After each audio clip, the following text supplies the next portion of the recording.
മഴക്കാലമാണ്. പാമ്പ് കടിയേൽക്കുന്ന സംഭവങ്ങളും പാമ്പ് കടിയേറ്റുള്ള മരണങ്ങളും വർദ്ധിക്കുമ്പോൾ പാമ്പ് കടിയേറ്റാൽ ഉടൻ തന്നെ ചെയ്യേണ്ട കാര്യങ്ങളെക്കുറിച്ച് വിശദീകരിക്കുന്നു പ്രശസ്ത മൃഗ ചികിത്സകൻ ഡോക്ടർ പി ഗിരിദാസ്. പാമ്പ് കടിയേറ്റു എന്ന് ഉറപ്പിക്കുക എന്നുള്ളതാണ് ഏറ്റവും വലിയ കാര്യം. എന്ന് വെച്ച് കഴിഞ്ഞാൽ പാമ്പ് കടിക്കുക എന്ന് പറഞ്ഞാൽ 2 ഫാങ് മാർക്സ് എന്തായാലും ഉണ്ടാവും. അപ്പോൾ രണ്ട് കുത്താണ് ഉണ്ടാവുക. അതിൽ നിന്ന് ബ്ലഡ് വരും. പാമ്പ് കടിയാന്ന് ഉറപ്പിച്ച് കഴിഞ്ഞാൽ ആദ്യം ചെയ്യേണ്ടത് അവിടെ നിന്ന് നന്നായി വൃത്തിയാക്കുക, സോപ്പിട്ട് കഴുകുക. അവിടെ നമ്മൾ സക്ക് ചെയ്തെടുക്കുക, ബ്ലഡ് സക്ക് ചെയ്തെടുക്കുക, അല്ലെങ്കിൽ ആ വലിയ മുറിവാക്കി കഴിഞ്ഞാൽ വിഷം പുറത്തേക്ക് വരുന്നുള്ളൊരു ചിന്ത വേണ്ട, അത് ചെയ്യരുത്. നമ്മുടെ ഹൃദയത്തിൻ്റെ ലെവലിൽ കയ്യിലോ എവിടെ ആ ലെവലിൽ വേണം അത് കീപ്പ് ചെയ്യാനായിട്ട്. അതോടൊപ്പം തന്നെ വലിയ ടൂർണിക്കെട്ട് കെട്ടി കഴിഞ്ഞാൽ അത് കൂടുതൽ അപകടകരമാവുള്ളൂ. അപ്പോൾ അതൊന്നും ചെയ്യരുത്. എത്രയും വേഗം അവിടെ സോപ്പിട്ട് കഴുകി ആ ഭാഗം നിശ്ചലാവസ്ഥയിലേക്ക് കൊണ്ടുവരാം. കൂടുതൽ മൂവ്മെൻറ്റ് കുറയ്ക്കുക എന്നുള്ളതാണ്. അതങ്ങനെ ഇമ്മൊബിലൈസ് ചെയ്യുക.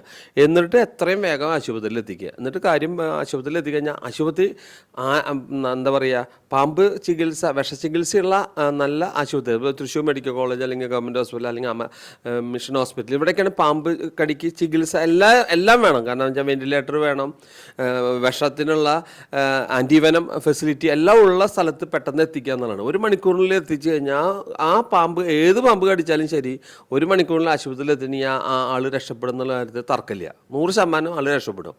അത് എത്ര വിഷമായാലും ശരി അത് ആൻറ്റിവെനം ട്രീറ്റ്മെൻറ്റിൽ രക്ഷപ്പെടുത്തും. നമ്മൾ എത്ര വൈകുന്നു എന്നുള്ളത് ആ ഗോൾഡൻ അവർ കഴിഞ്ഞു കഴിഞ്ഞാലാണ്, ശരിക്കും പറഞ്ഞാൽ 1 അവർ കഴിഞ്ഞു കഴിഞ്ഞാലാണ് പിന്നെ എത്ര ആളുടെ ഓരോ ഓർഗണും മൾട്ടി ഓർഗൻ ഫെയിലിയറിലേക്കാണ് പിന്നെ പോകുന്നത്. അപ്പോൾ അത് മൂർക്കന്നം കടിച്ചു കഴിഞ്ഞ് കഴിഞ്ഞാൽ ന്യൂറോടോക്സിക്കും, അണലി കടിച്ചു കഴിഞ്ഞ് കഴിഞ്ഞാൽ ഹീമോടോക്സിക്കാണ്. അപ്പോൾ അത് രണ്ടും വ്യത്യസ്ത രീതിയിലാണ് ശരീരത്തിന് ആക്ട് ചെയ്യുക. അതുകൊണ്ട് എത്രയും വേഗം നമ്മൾ നേരത്തെ പറഞ്ഞ മാതിരി മുറിവ് നന്നായി കഴുകുക, നിശ്ചലാവസ്ഥയിലാക്കുക. ആ പാമ്പ് കടിയേറ്റ ആളെ നമ്മൾ ഒരിക്കലും പേടിപ്പിക്കരുത്. പേടി ശരീരത്തിൽ വന്നു കഴിഞ്ഞാൽ കൂടുതൽ ടെൻഷൻ ഉണ്ടാവും. അതുപോലെ തന്നെ ആവശ്യമില്ലാതെ വെള്ളമൊന്നും കൊടുക്കരുത്, ഭക്ഷണ പദാർത്ഥങ്ങളൊന്നും കൊടുക്കരുത്, വെള്ളമൊന്നും കൊടുക്കരുത്. ആളെ പരമാവധി കെടുത്തിയിട്ട് എത്രയും വേഗം എമർജൻസി ആയിട്ട് ആശുപത്രിയിൽ എത്തിക്കുക. പിന്നെ ആശുപത്രിയിൽ എത്തിക്കഴിഞ്ഞാൽ അത് അവരെ വേണ്ടതായ വെന്റിലേറ്ററിലോ ഡയാലിസിസോ ഒക്കെ നടത്തി ആളെ രക്ഷിക്കാൻ പറ്റും. ഒരിക്കലും മരണം ഉണ്ടാവില്ല, 100% മരണം ഉണ്ടാവില്ല. പാമ്പ് കടി ഏറ്റ് കഴിഞ്ഞാൽ വിത്തിൻ 1 അവറിൽ ഇതിൻ്റെ ഫെസിലിറ്റികൾ ആശുപത്രിയിൽ എത്തിക്കുക എന്നുള്ളതാണ്. അതിനിടയിൽ നമ്മൾ വേറെ പ്രത്യേകിച്ച്